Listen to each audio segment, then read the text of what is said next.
दर्जेदार रस्ते आणि पायाभूत सुविधांचा वादा या ठिकाणी केलेला आहे। सर्वांगीण शिक्षण पायाभरणीचा वादा या ठिकाणी केलेला आहे। सामाजिक विकासाचा वादा या ठिकाणी केलेला आहे। आपल्या मतदारसंघामध्ये आता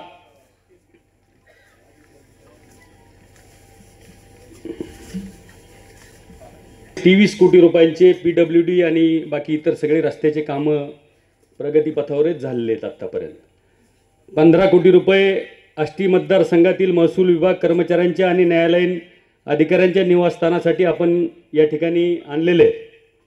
म्हणजे आधी आणलेले पैसे सांगतो, नंतर आपल्याला करायचं काय ते सांगतो। शिरूर कासार तालुक्यामध्ये ग्रामीण रुग्णालयाला 14.5 कोटी रुपये आपण आणलेले आहेत। शिरूर तालुक्यातील कृषी 5.29 कोटी आपण आणलेले आहेत। सुरडी आणि शेडाळा आदिवासी विकास योजनेअंतर्गत आदिवासी आश्रम शाळा आणि आदिवासी विद्यार्थ्यांच्या वसतिगृह निर्माणासाठी आपण 40 कोटी रुपये आपण आतापर्यंत आणलेले आहेत। त्याच्यानंतर पाटोदा तालुक्यातील नवीन प्रशासकीय इमारत, महसूल कर्मचारी निवासस्थान आणि दुय्यम निबंधक कार्यालय हे सगळे कार्यालयांचे मिळून 42 कोटी रुपये आपण त्या ठिकाणी आणलेले आहेत। म्हणजे हे सगळे कामं आता काही चालू आहेत, काही टेंडर झालेले आहेत।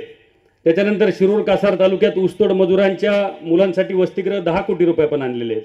शिरूर कासार तालुक्यातील दुय्यम निबंधक कार्यालय इमारत आणि भूमी अभिलेख इमारत हे दोन्ही इमारतीला मिळून आपण 4.76 कोटी रुपये आपण आणलेले आहेत।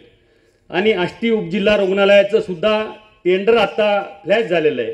ते फक्त ओपन झालं नाही, आचारसंहितेमुळे ते राहिलंय। त्याच्यामध्ये काही आडवे टेंडर आले नाही, तर ते सुद्धा 88 कोटी रुपयाची इमारत जे उपजिल्हा रुग्णालय आष्टीला आहे ते सुद्धा आपल्या इथं मंजूर झालेलं आहे। आता आपल्याला जे पुढं जो आपण जाहीरनामा या ठिकाणी जाहीर केला आहे ते कृष्णा मराठवाडा सिंचन योजनेअंतर्गत आष्टी तालुक्यातील आपल्याला 5.68 TMC पाणी जे आहे ते पाणी आपल्याला आणायचं आहे। आष्टी तालुक्यातील जे राहिलेले बंधारे आहेत जे आता SLTCला आहेत, म्हणजे फक्त प्रमा स्टेजला नेऊन ठेवले आहेत, ते खडकत असेल, पिंपरी घुमरी असेल, पिंपळसुटी असेल, सांगवी आष्टी, सांगवी नागापूर, खडकत 1 खडकत 2 या गावामध्ये आपण जे लातूर टाईप पॅटरचे बॅरेजेस करायचे ते सुद्धा आता प्रमा स्टेजला आहेत। आणि शिरूर तालुक्यातले तर एकदम पार कॅबिनेटच्या स्टेजला नेऊन ठेवलेत, कशा पद्धतीने अडवलेत वगैरे मी सगळं त्या दिवशी सांगितलंय। शिरूर मधले 2 बॅरेजेस, त्याच्यानंतर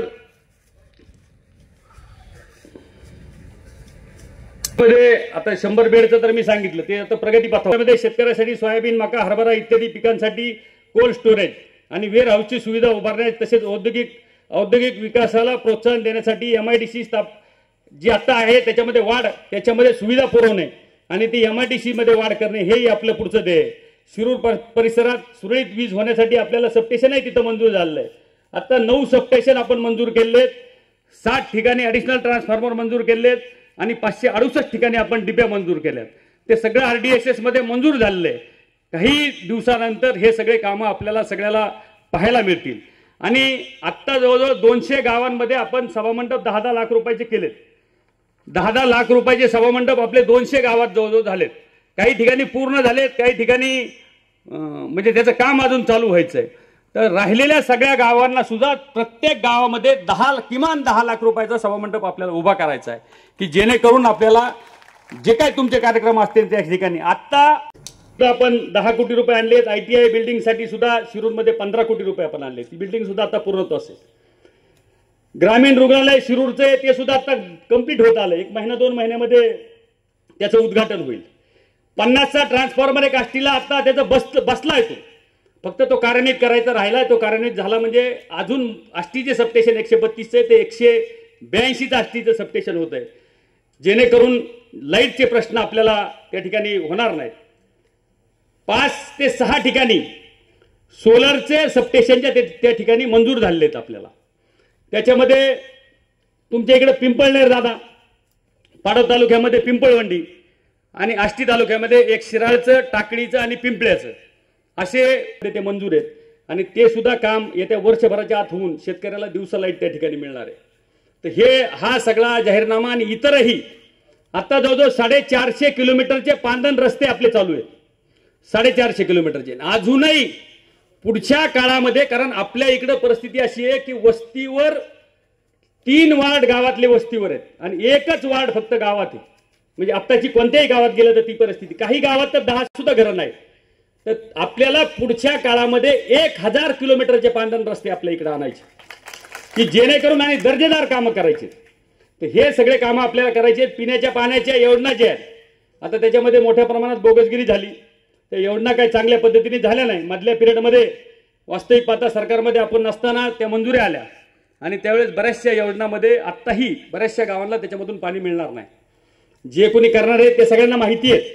त्याच्यामध्ये काय केलंय, त्याच्यामध्ये रायझिंग मेनचं याचं अंतर वाढवलंय, विहिरीचं आणि टाकीचं अंतर वाढवलंय. ती योजना कधीच टिकू शकत नाही. 5-5 आणि 7-7 किलोमीटर जर अंतर असेल तर शेतकऱ्याची 1 किलोमीटरची पाईपलाईन जर असेल आपली तर तिला आपल्याला वर्षातून 10 वेळेस नीट करावं लागते. आणि ही सार्वजनिक जी पाईपलाईन आहे ती कशा पद्धतीने टिकणार आहे मला काय लक्षात येत नाही. वास्तविक पाहता आत्तापर्यंतच्या ज्या योजना आपल्या इकडे झाल्या, सोजल धारेपासून पहा, सगळ्या सोजल धारा असेल सगळ्या योजनांमध्ये लक्षपूर्वक ते न केल्यामुळं आणि बोगसगिरी त्याच्यामध्ये झाल्यामुळं लोकांना पाणी त्या ठिकाणी प्यायला मिळत नाही. आणि ह्या आत्तापर्यंत कुणी केल्या तेच गुत्तेदार आहेत, तेच पुन्हा रिपीट प्रत्येक वेळेस त्या गावामध्ये ते करतात आणि लोकांना पाण्यापासून वंचित राहावं लागते. शेतीच्या पाण्याच्या बाबतीत त्या दिवशी असं सांगितलं की शिंपुरा योजना जी आहे ती आम्ही हे केली. मी एक सांगतो, मी आमदार झाल्यानंतर 7 वर्ष त्याला पर्यावरणची मान्यता नव्हती. मी आमदार झाल्यानंतर 4 महिन्यामध्ये ती पर्यावरणची मान्यता आणली. 4 महिन्यात मी तिथं टेबल टू टेबल फिरलो, त्याला पर्यावरणची मान्यता मिळवली आणि त्याचं टेंडर काढलं. ते सगळी जी जुनी योजना होती ती सगळी बदलली. जुनी योजना होती ती शेडगाव पेडगाव पासून होती. हे त्या दिवशी असं सांगितलं गेलं की ही आम्ही ही योजना केली. शिंपोऱ्यापासून जी योजना जे सगळं बदललं ते मी आमदार झाल्यानंतर बदललं आणि थेट पाईपलाईन जी आपण केली ती आपल्या काळामध्ये ती त्याला सगळ्याला मंजुरी मिळाली. टेंडर निघालं, परत वर्षभर ते टेंडर कशाने कॅन्सल झालं त्याचे पत्र सुद्धा माझ्याकडे, ते पत्र सुद्धा पुरावा म्हणून मी तुम्हाला दाखवील. वास्तविक पाहता लोकप्रतिनिधींनी आपल्या मतदारसंघामध्ये येणारे कामं हे थांबवायचे नसतात. एकाही कामाला कोणत्या मी आतापर्यंत आडवं घातलं नाही, कोणत्याच कामाला आडवं घातलं नाही. उलट जे कामं येतील ते अजून मोठ्या प्रमाणात आले पाहिजे, हा माझा उद्देश असतोय. आपले जे काम आहे तिथले ते दर्जेदार करण्याचा आपण प्रयत्न केलाय आणि इथून पुढे भविष्यात सुद्धा. आणि एक लक्षात घ्या, गेल्या 5 वर्षामध्ये एकाही गावात कुठं केस करा किंवा याच्यावर अमुक करा म्हणून मी कधी फोन केलेला नाही.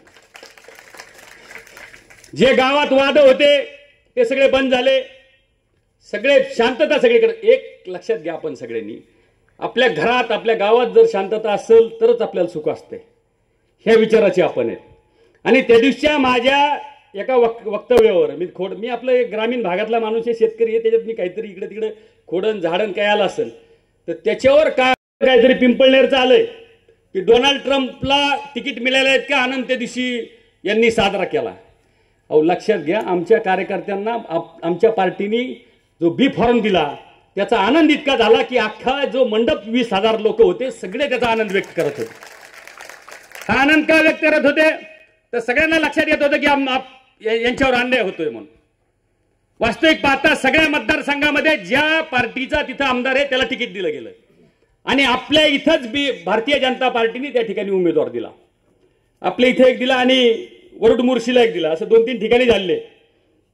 पण हे जे झालं वास्तविक पाहता हे ठरलेल्या याच्याप्रमाणे झालेलं नाही. त्याच्यामुळं आपल्या पार्टीने सुद्धा आपल्याला बी फॉर्म दिला आहे. आणि गेले 5 वर्ष तुम्ही माझी इमानदारी पाहिली. गेले 5 वर्ष आणि काय चर्चा आहे आता की सगळीकडे आमचं कुटुंब इथं हजर आहे. कुठं हजर आहे? आता कशाला हजर आहे ते सगळ्या सभेत सांगेन मी. आज मी सांगणार नाही, आज सभेमध्ये सगळं सांगेन. आणि कुणाचं कुटुंब हजर नाही? मी हजर नाही का तुमच्यासाठी? आता इथं तुम्ही